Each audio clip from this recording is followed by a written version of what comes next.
This conference will now be recorded.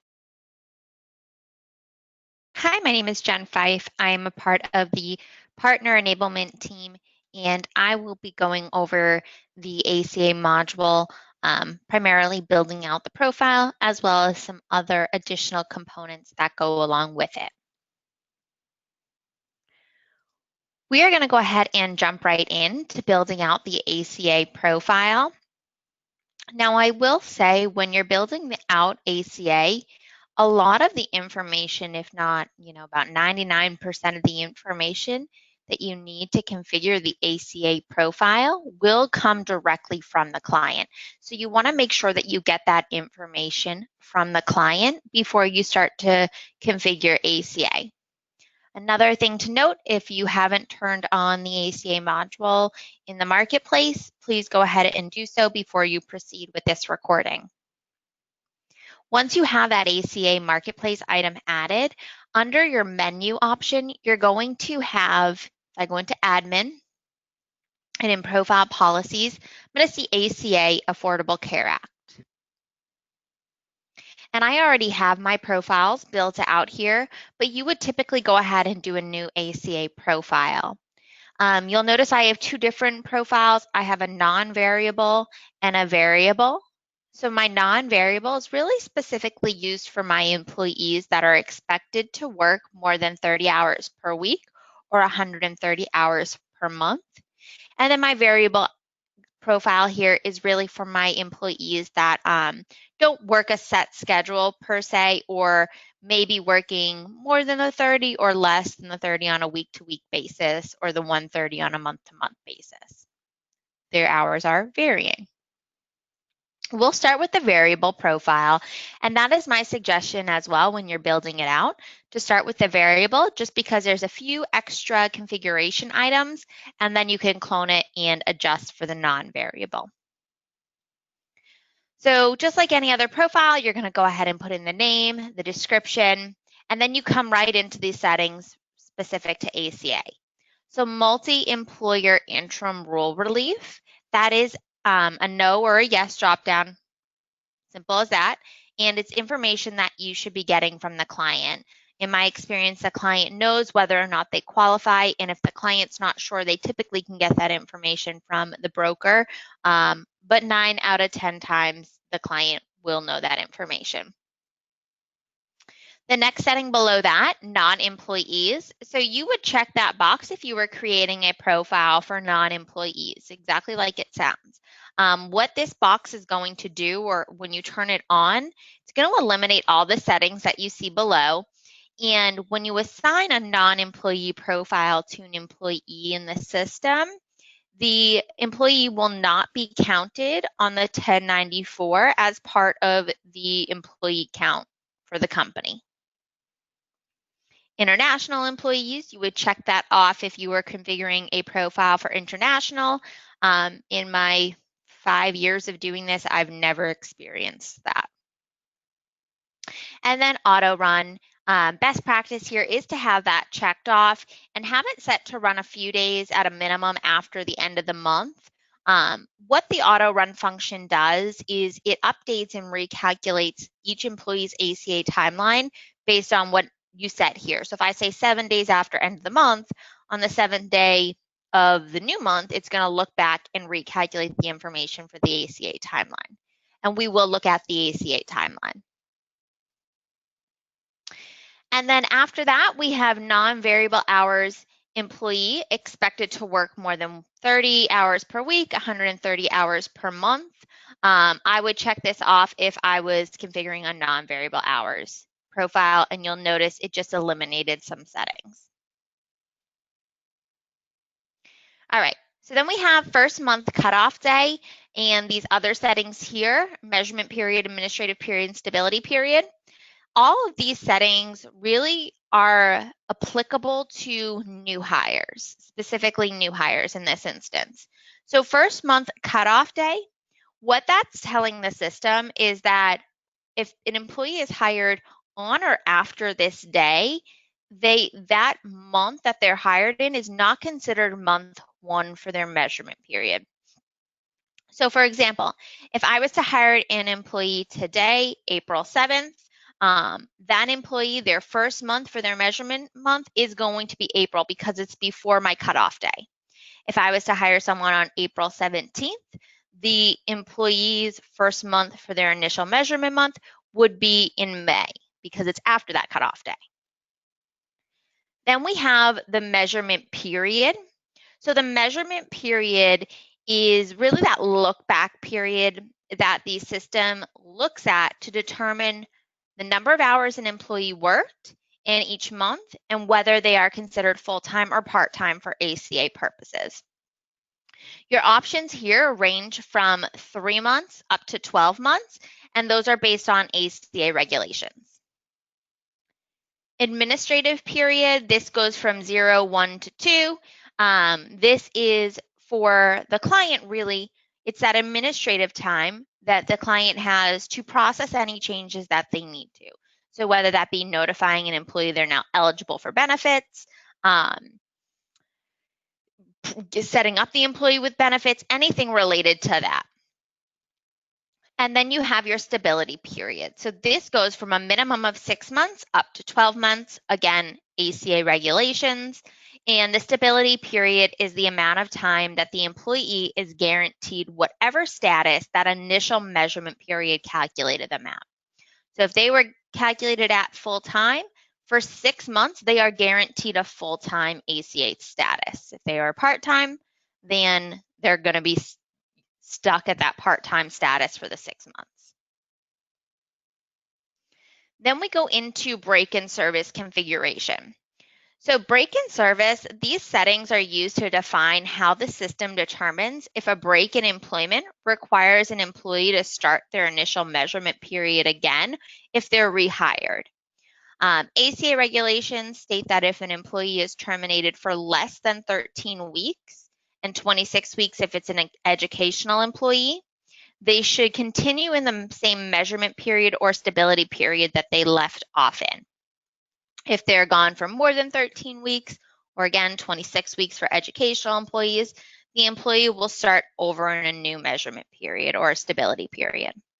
So if an employee works for a company, they work for the company for, let's say, a year, they term for 7 weeks and come back, they boomerang back, they are going to pick up wherever they left off in the ACA process. So again, wherever they were in the measurement period or stability period. If they're gone for more than 13 weeks, then they would start over with this initial measurement configuration. So by checking off apply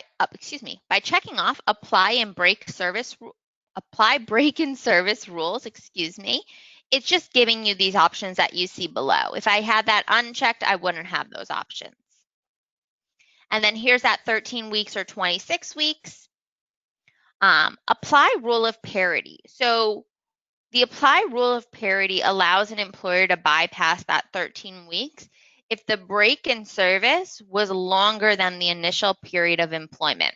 So for example, if this is turned on and an employee works for a company for 4 weeks and then terminates and is gone for 8 weeks and then returns, the company doesn't have to apply that 13-week rule because the amount of time that the employee worked for the company was less than the amount of time that they were gone for. So that's an option that the client has as well. First day of work, and if rehire date is empty, first day of work. So this is just telling the system what dates to use to consider the first day of work. So if you are using this break-in service rules, first day of work should be rehire date, and then if rehire date is empty, first day of work, you have your options here. That would be best practice. Again, if you're using the apply and break service rules, if you're not, you can set first day of work to be any of these options. Standard measurement configuration. So you'll notice these settings are very similar to what we looked at for the initial measurement configuration. You have your measurement period, your administrative period, and your stability period, but you'll also notice that these settings are different than the initial. So that is something that is very possible for our client. their initial measurement period might not be the same as their standard measurement period. And their standard measurements, whether that be the measurement period, administrative period, or stability period, are really referring back to employees that have been with the company now for a little bit or longer than, that initial period up top. So it is very possible that the settings in the standard are going to be different than the settings in the initial. That guesswork shouldn't be up to you. That should be information you're getting from the client, because these are imperative to making sure that ACA is calculating properly for employees.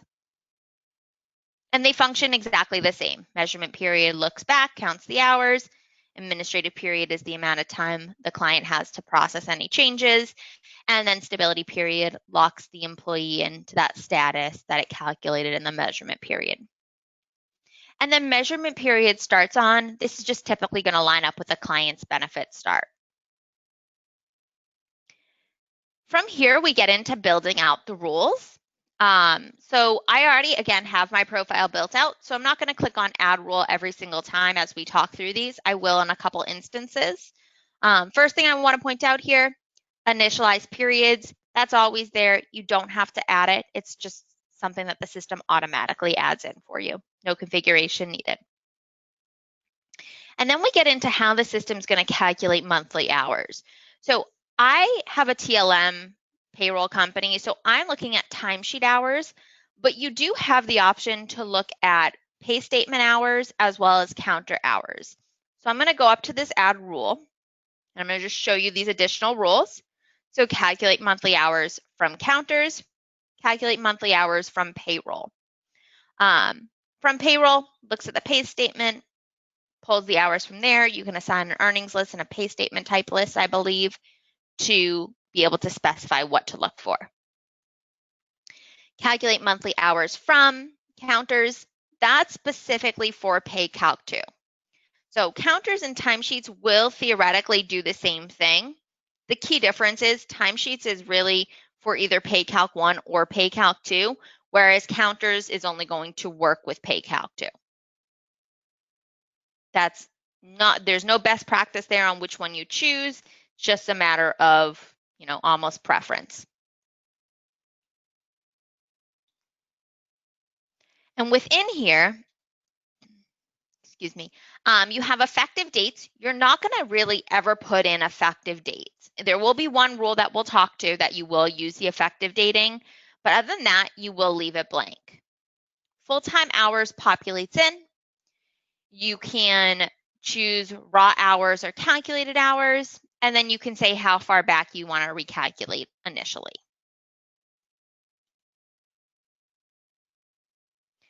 Monthly hours imported or manually added. I always suggest having this in here because you can manually import into the ACA timeline as well as manually edit the ACA timeline. So you want that there if there's ever a chance of doing it, and actually best practice is to have it there anyway. Because again, if there's ever a chance, you want to pick up in the calculation. Calculate ACA status. I'm going to just jump in here to show you. There's really no settings you need to do. This defaults in. Again, we're not effective dating. The only options that you have here are enabling these 2 notifications.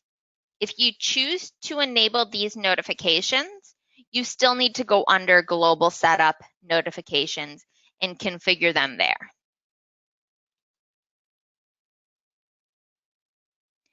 Employer with most hours. Really, that's used for multi-EIN clients, and that's going to calculate the combined status and determine where the employer worked the most hours, which EIN.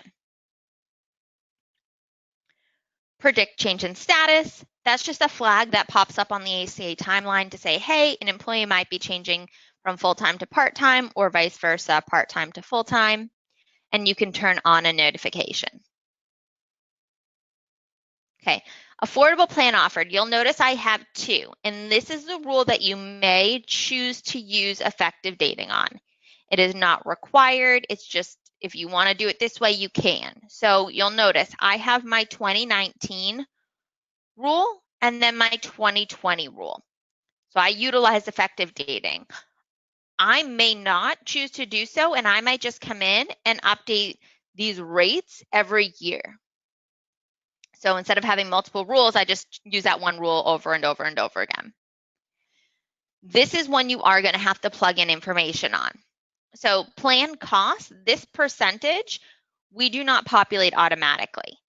So you do need to pull that information year after year and populate it in. We'll figure out federal poverty line in the background, and this 130 will pop in here for you so you don't have to key that.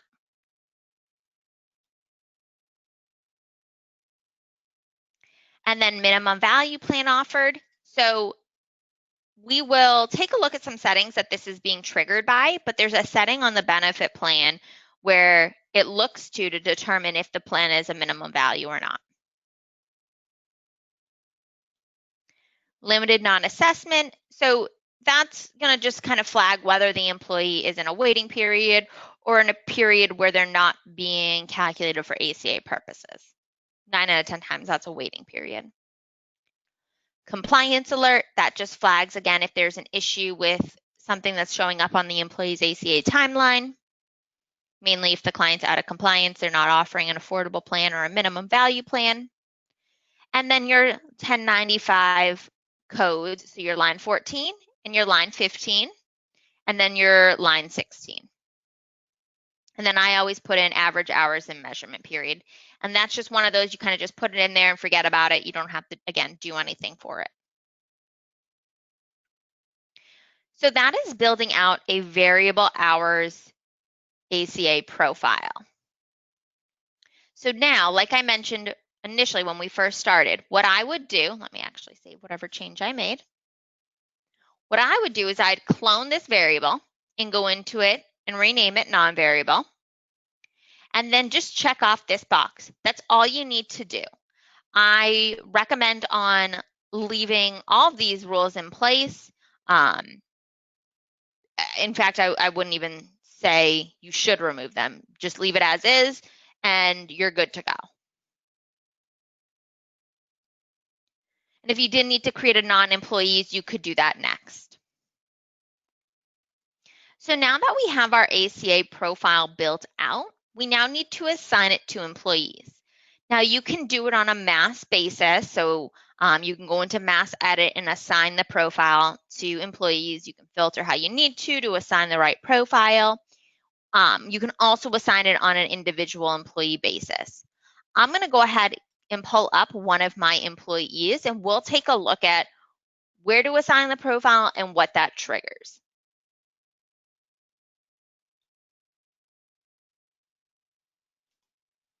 This conference will now be recorded.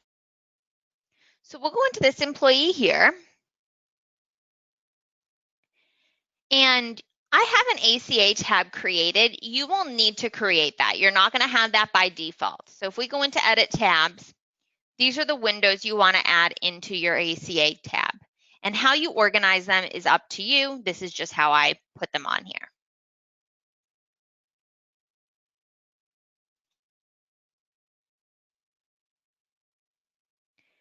So right in the ACA timeline, this is where I assign the profile. So you'll notice this employee is assigned a variable hours ACA profile.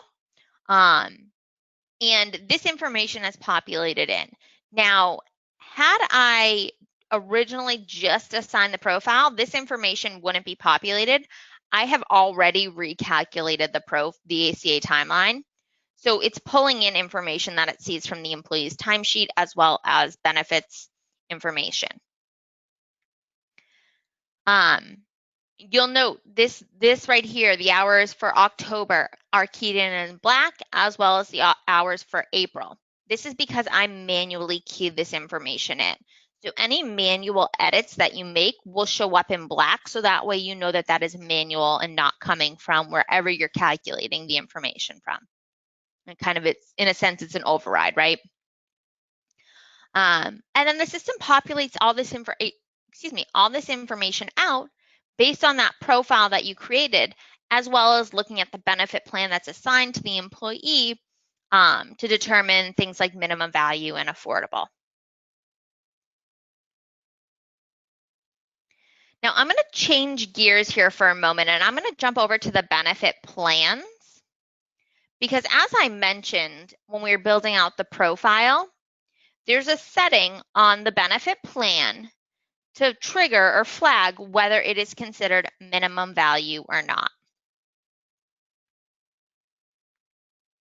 So down at the very bottom right, you have your ACA settings. And in here, you have to flag whether this is considered minimum essential coverage or providing minimum value, and if there's a conditional offer for the spouse. This is information that should be coming from your client. Just like the information on the profile, this is imperative to make sure that the ACA is calculating properly and that the information being put onto your 1095s for your employees is correct. So I do not recommend on guessing on this or making any educated guesses. This is something that you should be getting directly from the clients. If you're not seeing this widget here, it's most likely because your plan type does not have the right roll-up base type. So what I mean by that, if I go to my benefit type right here, and I go into medical, I have a base type. Most likely, if you weren't seeing that widget, this is set to blank. You want to make sure it's set to health. Health is what triggers that ACA widget to pop in. If you assign it, you hit save and back a couple times, when you get back into the plan, you're going to see that widget. Okay, so we've now talked about building out the ACA profile, assigning it to an employee, looking at the ACA timeline, and how the benefit plan needs to be updated for ACA purposes. Now we're going to look at reporting options for ACA. So you have a couple different reports that you'll really kind of utilize when you're looking at ACA information. So if I go into my reports and I go into, I think, benefits, yep. Nope, I'm sorry.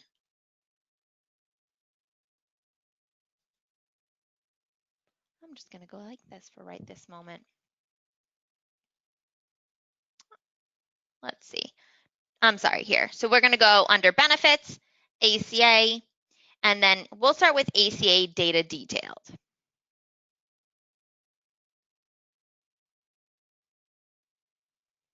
So your ACA Data Detailed is going to show you what you would see on an individual employee's timeline, but it's going to show you all of your employees on one report. Now, I have filtered just for my employees that are utilizing ACA. So I'm only seeing 2 here, but if I was using it throughout the company, I would see, again, all of my employees. And it's going to show me line by line. So I have March here. Again, I can change my dates just like any other report. And as I scroll over, it's showing me that information.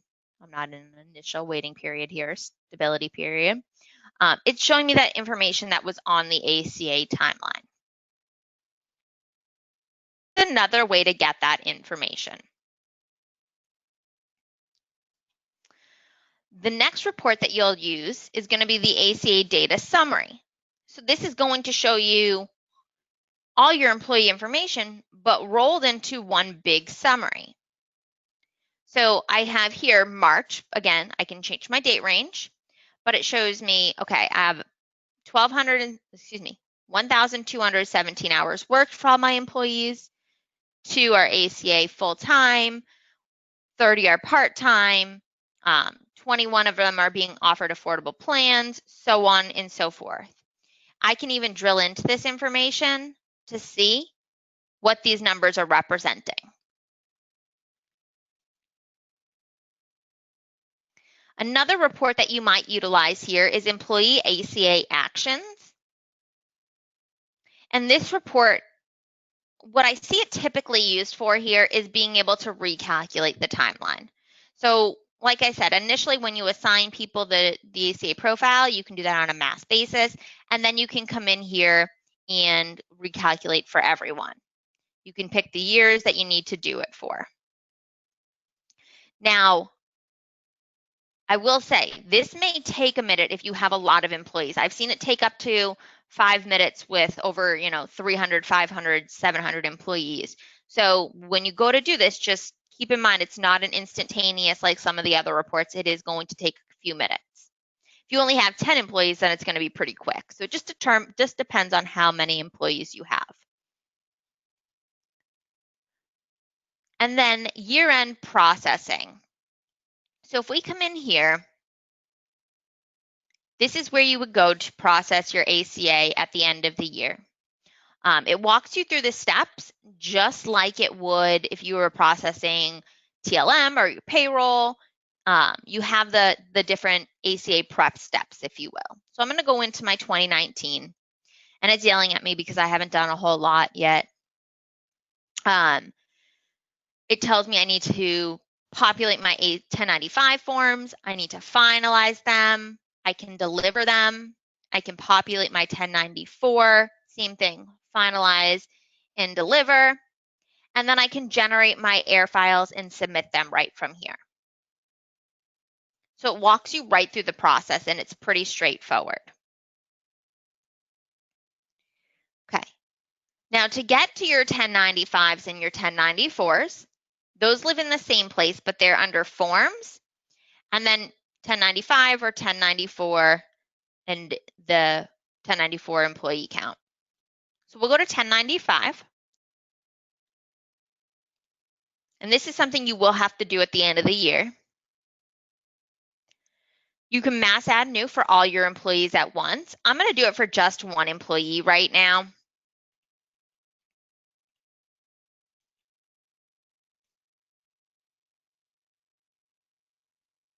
And then I populate the form, and populating the form can also be done on a mass level. And it pulls in the information that it has on the on the ACA timeline. Now it populated in address, it populated in the line 15, the line 16, and if I had dependents or spouse, it would populate in that information as well. I can create 1095s and populate them as many times as I want to throughout the year because I can delete them. So as long as you don't finalize them, you can come in here and delete it afterwards. So if you want to see what it's populating right now, for whatever reason, you can go ahead and do that and then delete the form after. Same thing stands true with the 1094. You can come in here, add new. I have a multi-EIN, so it wants me to select which EIN I want to do it for. I can then, we'll notice the form is blank. It's probably not going to populate a lot. We check off any of these if they're true. I'm going to say I'm qualifying for this, and I gave all of my employees minimum coverage for all months. And then for me, it just populated in a few things.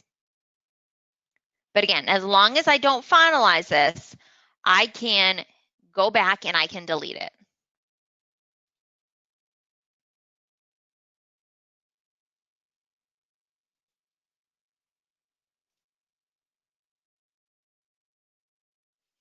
So that is the ACA module in a nutshell.